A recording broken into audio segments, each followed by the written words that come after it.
बिहार विधानसभा चुनाव में खराब परफॉर्मेंस के बाद पूरे तरीके से तेजस्वी प्रसाद यादव जो हैं वो अप्रासंगिक हो गए थे और बिहार की राजनीति से दूरी बनाते हुए यूरोप चले गए थे।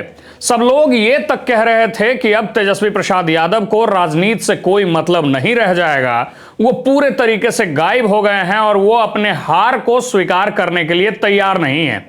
लेकिन आज फिर वो दिन आता है जब Tejashwi Prasad Yadav fully active mode में दिखते हैं और अपने विधायकों और सांसदों के साथ एक बैठक करते हैं, एक मीटिंग करते हैं।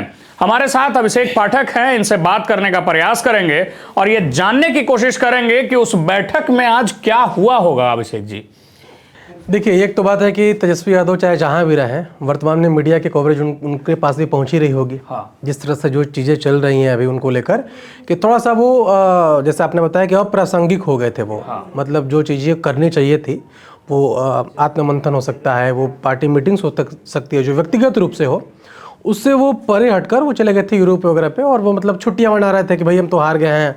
और खैर वो जो भी उनकी मनोदशा होगी वो उनकी बात है।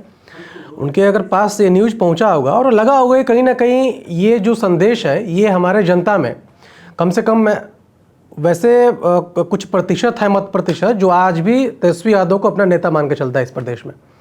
तो उन लोगों के समक्ष ये दिमाग में चल रहा होगा भाई कि हमारा नेता क्या कर रहा है। और तो और वो मत प्रतिशत जो है वो आंकड़ों में सारी पार्टियों से ज़्यादा है।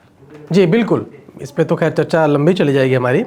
और वो उतने बड़े, सही कहा आपने, उतने बड़े मत प्रतिशत का नेता अगर अपने हार के बाद आत्ममंथन और चिंतन शिविर के अलावे अगर कोई छुट्टियां मना जाए तो कहीं ना कहीं ये संदेश गलत जा रहा था समाज में। इस चीज़ को उनको लगा हुआ कहीं ना कहीं गलत है। और मुझे ऐसा लगता है कि वो जो, और मैंने मीटिंग्स की फ़ोटोज़ देखी तो मैं समझ सकता हूँ एक तरफ मीसा भारती बैठी थी, औरंगाबाद के सांसद बैठे हुए थे, बक्सर वाले सुधाकर सिंह बैठे हुए थे, अभय कुशवाहा बैठे हुए थे, मनोज झा बैठे हुए थे। मुझे ऐसा लगता है कि जो पार्टी के गंभीर चेहरे हैं उनको लेकर और ये तगड़ा आत्ममंथन किया गया होगा कि अब क्या करें। क्योंकि कहीं ना कहीं देखिए, एक तो ये बात है कि जिस तरह पिता की विरासत उनको मिली है, उस विरासत में बस वोट नहीं है। जैसा आपने बताया कि सबसे ज़्यादा मत प्रतिशत एक वर्ग है जो आज भी उनको, आप कुछ भी कह लीजिए, उनको अपना नेता मानता है। और वो मत प्रतिशत मेरे ख्याल से 14-15% पूरे बिहार की जनसंख्या में से है। और उनके ये अपेक्षा है, उनकी आशा है। तो कहीं ना कहीं उनको दिमाग में ऐसा दिया गया होगा और उन्हीं विषयों को लेकर जो जमघट बनी आज गुफ्तगू हुई अंदर मीटिंग में, इन्हीं विषय पर मेरे ख्याल से चर्चा हुई होगी। कहीं वजह ये तो नहीं है कि जो सत्ता पक्ष के द्वारा लगातार ये कहा जा रहा था, चाहे वो रामकृपाल यादव हों, चाहे वो नीरज कुमार हों, लगातार कहा जा रहा था कि राजद के विधायक जो हैं वो टूटने वाले हैं।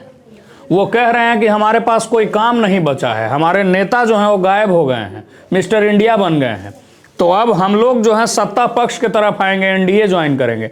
क्या इस खलबली में, क्या इस डर में, क्या इस भय में तेजस्वी प्रसाद यादव ने इस मीटिंग को बुलाई? क्या सच में तेजस्वी के विधायक, राजद के विधायक सत्ता पक्ष से कनेक्टेड हैं?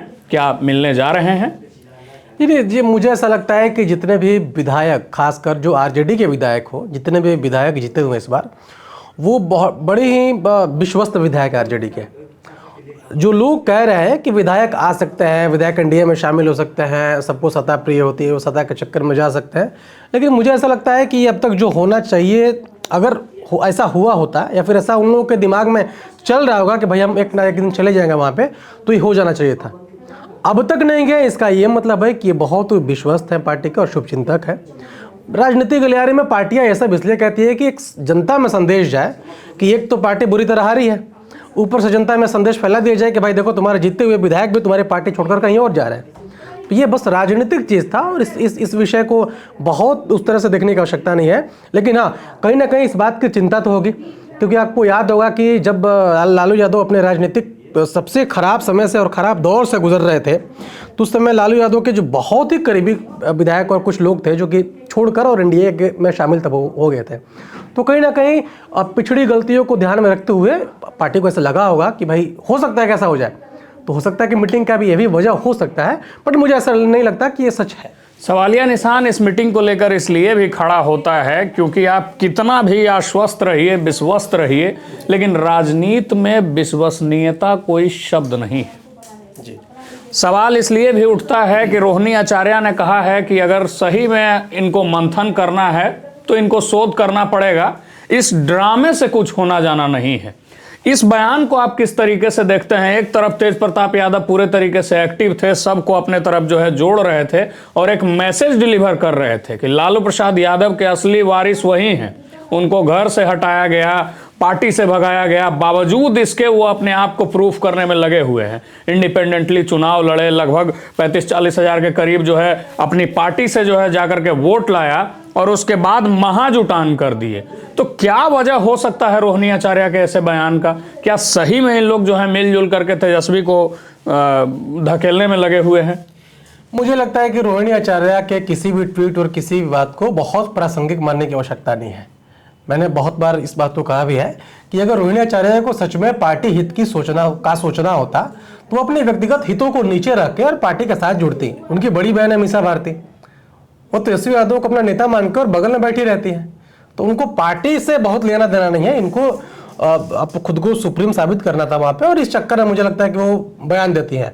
लेकिन आपने जो दूसरी बातें कही कि जिस तरह से तेज प्रताप यादव उभर रहे हैं, उभर इन द सेंस कि जिस तरह वो हाशिए पे चले गए थे, मतलब उन्होंने आरजेडी से अलग होकर जनशक्ति जनता दल बनाया, जब अपने सबसे बुरे वक्त में थे वो, उनके पास कुछ नहीं था। उस समय उनके एक बुलाए पर उनके उसी पिता का वापस आना, जिन्होंने ट्वीट के माध्यम से उस प्रसंग के बाद उन्होंने घर से निकाल दिया था। सवाल ये भी है अभिषेक जी कि क्या सच में उन्हीं पिता ने ट्वीट किया था? मुझे ऐसा लगता है कि एक पार्टी अगर एक परिवार अगर बिखर गया और उस बिखरने के पीछे एक गलत ट्वीट होता तब तो उसको सुधार कर लिया जाता। ट्वीट तो डिलीट भी होते हैं जी, तो ट्वीट डिलीट किया जा सकता था, सुधार लिया जा सकता था। और क्या एक 75 वर्षीय आदमी वो ट्वीट किया होगा या उस ट्वीट पे अमल होगा? जी, इस विषय पे अगर हम जाएंगे तो आपको भी हमको भी पता है कि आदमी कोट करता है, आदमी बोलता है, और सबके जो अपने पीएस वगैरह होते हैं वो ट्वीट करते हैं। तो कहीं ना कहीं उस हित को देखते हुए, चूंकि चुनाव भी था और उस समय जो माहौल वो बहुत नेगेटिव क्रिएट हुआ था, उसको लेकर लालू यादव ने ये काम किया था।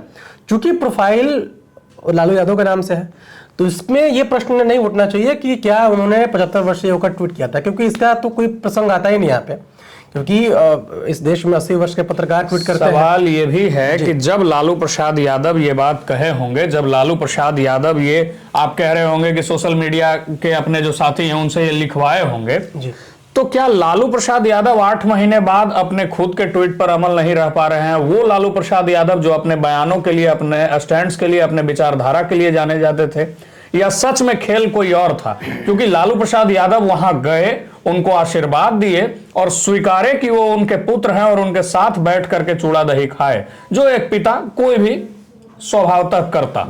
इसमें देखिए, स्वीकार करने वाली तो बात ही नहीं होती। पुत्र तो है, बड़े पुत्र है घर, बिल्कुल नो डाउट। हाँ, उन्हें दुख भी हुआ होगा। मुझे ज्यादा ऐसा लगता है कि पुत्र की पीड़ा ये बड़ा सामान्य विषय है। इस विषय पे तो किसी भी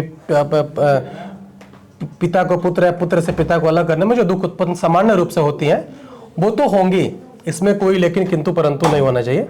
लेकिन मुझे ऐसा लगता है कि जो ट्वीट वाला विषय है, अगर कुछ भी ऐसा प्रासंगिक रहता है कि भाई मैंने ट्वीट नहीं किया है, तो जिस तरह से आप लालू यादव को ऐसे इस तरह से बताते हैं, इसमें देखिए, इसमें तो फिर दो बात निकल के आता है। अगर मान भी लिया जाए कि लालू यादव ने इस कार्य को नहीं किया था, एक बार के लिए मान भी लिया जाए कि उनके, तो ये एक जो चीज सामने निकल के आ रही है, या तो ये कि भाई तेजस्वी यादव का पूरा कंट्रोल लालू यादव पर भी हो चुका है, या फिर उस परिवार पर हो चुका है कि जिन्होंने नेगेटिव ट्वीट करवाया था और ट्वीट आज तक डिलीट नहीं किया गया।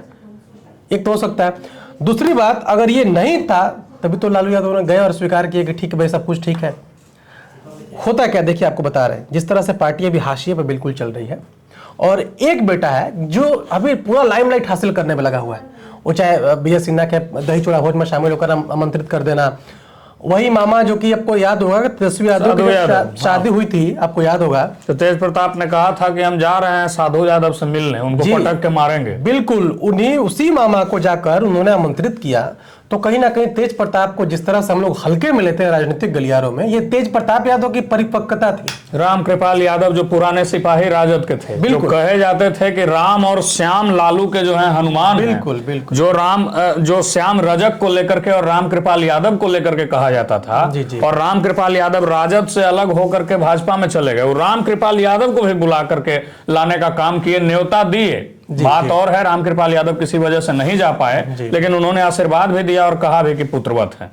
जी बिल्कुल। देखिए, ये तो व्यक्तिगत विषय हो गया और सामान्य संस्कार हो गया, समान एटिकेट्स माइनर कहेंगे इसको, कि भाई कोई आता है हमारे यहाँ आमंत्रण लेकर, तो राजनीतिक गलियारे में और गोली खेत की लड़ाई तो नहीं है, सही, ठीक गोली बात। तो नहीं चला है दोनों के ठीक बीच। बात। कोई हमारे यहाँ पुत्र के रूप में, अगर पुत्र की उम्र का लड़का आता है तो लेकिन उसे आशीर्वाद तेज देंगे। प्रताप ने अपनी परिपक्वता को दही चूड़ा के माध्यम से साबित किया। बिल्कुल, उसमें कोई संशय नहीं हो। और मुझे लगता है जो तीसरी बड़ी वजह है बैठक की, ये भी हो सकती है कि जिस तरह से तेज प्रताप उभरे हुए हैं इस दही चूड़ा भोज में, कहीं ना कहीं मुझे लगता है कि एक जो उन लोगों का स्पेशल टीम है तेजस्वी का, वो अंदर खलबली मची है।